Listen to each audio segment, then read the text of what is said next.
আমার বাপে, আমার জন্মদাতা পিতা মাওলানা কাজী আফসারউদ্দিন চরমোনাই পীর সাহেবের মুরিদ না, খলিফা ছিল। খলিফা ছিল 14 বছর, কিচ্ছু পায় নাই। 21 ছবকের কবরের ভিতরে বৈশা জিকির করই না, চিল্লা করই না। আলেম হাজার হাজার মানুষকে চরমোনায়ে মুরিদ করেছেন। আমার বাবার মুর্শেদ হইল ছাহাতুলির পীর সাহেব মাওলানা আবুল বাশার। আমার বাপের যৌবনকালের কামায়ের একটা বাড়ির টাকা দিয়া দিছে অলরেডি। তো কইলাম তুই কারে হিগাই বেড়াইছস, কতটি কিতাব লাগবো? চরমোনায়ের সব কিতাব আমার ঘরে। আজ পর্যন্ত চরমোনাই থেকে আল্লাহর ওলি বাইরেইছে, মুরিদ বাইরেইছে, আল্লাহর ওলি বাইরে নাই। হেরাই ওলি, এগোবাই থেকে খালি ওলি পয়দা হয়, একটা মুরিদও তো আল্লাহর ওলি এলো না। ওহনে বাহাজে বহম, কিসের বাহাজ? আমি বলছি তোমার মনে চায় না, তুমি আইসো না। হারে বকা, ওরে তে আমি গেলাম, এই যে দেখো আমার দয়াল আমার রুনফসের পার্থক্য হয়ে গেছে, তুমি তো খালি বকা হইছ তোমার কথায়। এলেমের জবাব এলেম দিয়ে দিতে হয়, জ্ঞানের জবাব জ্ঞান দিয়ে দিতে হয়, এবং আঘাতের জবাব আঘাত দিয়ে দিতে হয়। কোরআন যদি পইরা থাকো, কোরআনে দেখো নাই বলছে, যদি কাফেরেরা তোমাকে একটা বাড়ি দেয়, তুমিও একটাই দিও, দুইটা দিও না। একটার বদলে একটা, হাতের বদলে হাত, পায়ের বদলে পা, জানের বদলে জান, বেশি নেওয়া যাইব না। আর তোমাকে তো ইমন অবস্থা হইছে, কি কমু লাগে জানি আল্লাহর ঠিকা তারাই লয়ে বই রইছে। কারণ ওই যে ব্যবসায় আদ দিছি, ব্যবসায় আদ দিছি তো। জাকাতে দেওয়ার কথা জগতে কোনো কিতাব দিয়ে, কুরআনুল মাজিদ দিয়ে, হাদিস দিয়ে কেউ প্রমাণ করতে পারবে যে জাকাত মসজিদে দেওয়ার হুকুম আছে, মাদ্রাসায় দেওয়ার হুকুম আছে? কেউ দেখাইতে পারবে? জাকাত দিবেন এতিমকে, কথা এতিমের হাতে। অহনে এতিমের দেন ঠিকই, কিন্তু এতিম গো যে লিডার আছে হ্যাঁ তো এতিম না, হ্যাঁ রাতে নিয়ে দেন। হ্যাঁ এতিম গো দিছেন 2000, দেয় 200, বাকি 1805। হ্যার আঙ্গুল ফুইলা বটগাছ হয়ে জায়গা, বাড়ি গাড়ি টাকা পয়সা সব হয়। খুঁজলে দেখেন, খুঁজলে দেখেন, যাহাদের কোনো ব্যবসা নাই নাই তারা বাড়ি গাড়ি টাকার মালিক হয় কেমনে, সম্পদের পাহাড় হয় কেমনে? এতিম ছাড়া ফেতরার টাকা খাওয়া, এই মিসকিন ছাড়া ফেতরার টাকা কে খায়? চামড়ার টাকা কে খায়? এটি পীর সাহেবের মধ্যে আছে। এর জন্য কইছি, দেখেন একটা কথা যাই না রাখবেন, আমরা কই না ইত্তাদাইতু বিহাজাল ইমাম, কই না ইত্তাদাইতু বিহাজাল ইমাম, এই ইমামের পিছনে আমি নামাজ পড়তাছি, এই ইমাম যা যা করে আমিও তাইতেই করি। আর খাস বাংলায় যদি কন, আমারও যেই নিয়ত হুজুরেরও, মানে হুজুরের যেই নিয়ত আমারও একই নিয়ত, হুজুরের যেই নিয়ত আমারও একই নিয়ত। যারা আরবিতে পড়া পারেন, আমার এক ফুপা ছিল, উনি নিয়ত করতো বাংলায়, উনি আরবি পারতো না, সহজ সরল মানুষ। কয় উঠুম বহুম আমি, কবুল করবেন তিনি, কাবাতি শরীফাতি, আল্লাহু আকবার। মানে উঠবো বইব, হ্যাঁ কবুল করবো আল্লাহ, কাবাতি শরীফাতি, আল্লাহু আকবার। পবিত্র কাবার দিকে মুখ করে লইছে, আল্লাহ মহান। দেখেন তাইলে হুজুরের যেই নিয়ত আমারও সেই নিয়ত। মানে হুজুরের নিয়তের মধ্যে পীরের যেই নিয়ত আমারও সেই নিয়ত। পীর সাহেব যদি মনে করেন সালাদকে পড়াইব, এখান থেকে আগে আহি, সালাদ পড়াইব, সালাদ করাইব হইল মমিনে। ইমাম কে হয়? ইমাম হয় মমিন। মমিন ছাড়া ইমাম হইতে পারে না। যে খান্নাত যুক্ত সে কখনো ইমাম হইতে পারে না, যে খান্নাত যুক্ত সে কখনো ইমাম হইতে পারে না। কোরআন দর্শনে খান্নাত যুক্ত ব্যক্তিকে ইমাম বলা হয় নাই। খান্নাত যুক্ত ব্যক্তিকে কোরআনে প্রথমে বলা হয়েছে ইনসান, নাস এবং শয়তান। আর দ্বিতীয়তে যখন এই খান্নাত যুক্ত ব্যক্তি আল্লাহর রসুলের কাছে বায়াত গ্রহণ করেছে, আল্লাহর রসুলের কাছে ঈমান এনেছে, তখন তাকে বলা হয়েছে আমানু, ঈমানদার। প্রথমে এই আমানুকে আবার ঈমান আনতে বলা হয়েছে কার কাছে? রবের কাছে। এই আমানু সে ফলো করবে মুমিনকে। মুমিন খান্নাস মুক্ত, শয়তান মুক্ত। মুমিনের 6টা গুণ। এই মুমিন সে সর্বপ্রথম গুণই হইল সে খান্নাস মুক্ত। মুমিনের জন্য সালাতের হুকুম সারা কোরআনে কোথাও নাই। কেউ দেখাইতে পারবে না, জগতে কোনো আলেম নাই, কোনো আল্লামা নাই যে দেখাবে মুমিনের জন্য সালাতের হুকুম আছে। সালাতের হুকুম আছে আমানুর জন্য। মুমিনের জন্য সিয়ামের হুকুম নাই। সারা কুরআনুল মাজিদের মধ্যে সারা জগতে কোনো আলেম দেখাতে পারবে না যে আমানুর মুমিনের জন্য সিয়ামের হুকুম। নামাজ, রোজা, হজ, যাকাত, কুরবানি সবকিছু আমানুর জন্য। এই আমানু কার থেকে শিখবে? মুমিনের কাছ থেকে। মুমিন ইমামতি করব, মুমিন শিখাইব আমানুকে, মুমিন শিখাইব আমানুকে। খান্নাস মুক্ত মহাপুরুষ শিখাইব খান্নাস যুক্ত ব্যক্তিকে কিভাবে সালাত করতে হয়, দায়েমি সালাত, কিভাবে সিয়াম করতে হয়, কিভাবে হজ করতে হয়, কিভাবে কুরবানি করতে হয়, কিভাবে যাকাত দিতে হয়, কিভাবে আমলে সালেহা করতে হয়। এইগুলো সমস্ত কিছু শেখাবে মুমিনে।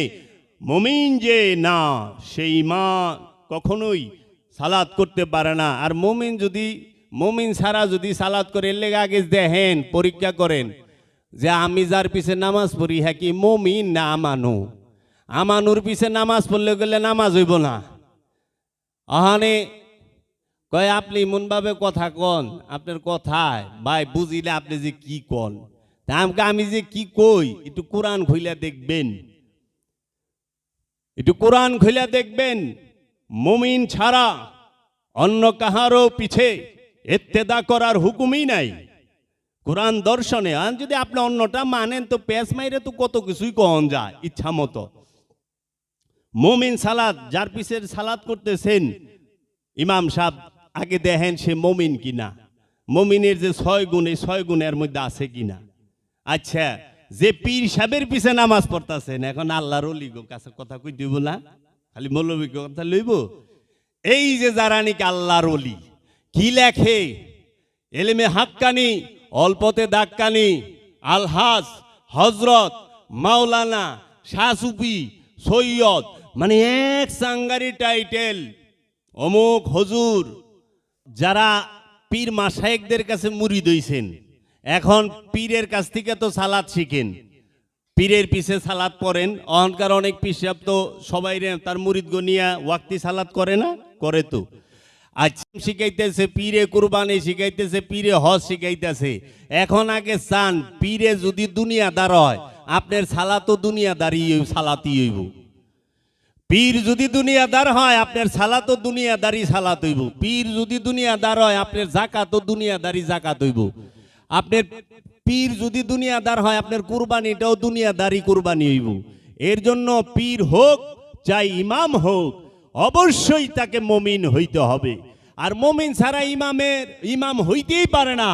আর মুমিন সে ইমাম নির্বাচিত করে রাব্বুল আলামিন, ইমাম নির্বাচিত করে রাহমাতাল লিল আলামিন, ইমাম নির্বাচিত করে ওলিয়ে কামেল। নিজে নিজে ইমাম হয় না। বাবা জাহাঙ্গীরের নির্বাচিত করছে ওলিয়ে কামেল, মুর্শিদে মুকাম্মেল, মুজাদ্দেদে জামান, বাবা চেরাগ, বাবা জান শরীফ শাহ সুরেশ্বরী, রসুলের নুমার অন্যতম প্রধান খলিফা। তাহলে বাবা সুরেশ্বরীরে কে নির্বাচিত করেছেন? সে হচ্ছে বাবা ফতে আলী ওয়াইসি। ফতে আলী ওয়াইসিকে কে নির্বাচিত করেছেন? ফতে আলী ওয়াইসি বাবাকে নির্বাচিত করেছেন বাবা নূর মোহাম্মদ নিজামপুরি। এইভাবে প্রত্যেকটা আল্লাহর ওলিকে তার আপন আপন মুর্শেদ নির্বাচিত করেছে। হ্যাঁ, আমি তোমাকে ইমাম নিযুক্ত করলাম, তুমি আমার তরফ থেকে ইমাম। মুজাদ্দেদ আল ফেসানিকে ইমাম নির্বাচিত করেছে বাবা বাকিবিল্লাহ। বাবা কিবিল্লা বাবাকে ইমাম নির্বাচিত করেছে বাবা আমকাং খানি। বাবা আমকাং খানিকে ইমাম নির্বাচিত করেছে বাবা দরবেশ বন্ধু আলী। বাবা দরবেশ বন্ধু আলীকে ইমাম নির্বাচিত করেছে মমসাদুল উবুদ্দা নুরি আলী। বাবা মমসাদুল উবুদ্দা নুরিকে ইমাম নির্বাচিত করছে বাহাউদ্দিন নকশবন্দ। বাহাউদ্দিন নকশবন্দকে ইমাম নির্বাচিত করছে বাবা আমির কুলাল। বাবা আমির কুলালকে ইমাম নির্বাচিত করছে মহানবী সাল্লাল্লাহু আলাইহি ওয়াসাল্লাম, মাওলা আলী আলাইহিস সালাতু ওয়াস সালাম।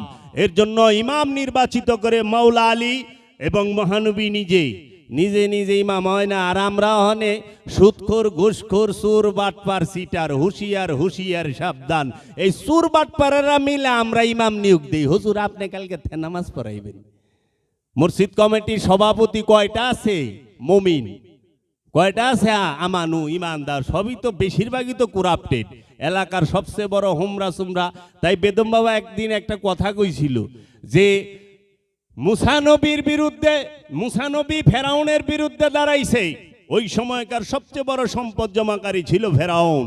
ফেরাউন শব্দের অর্থই হচ্ছে সম্পদ জমাকারী।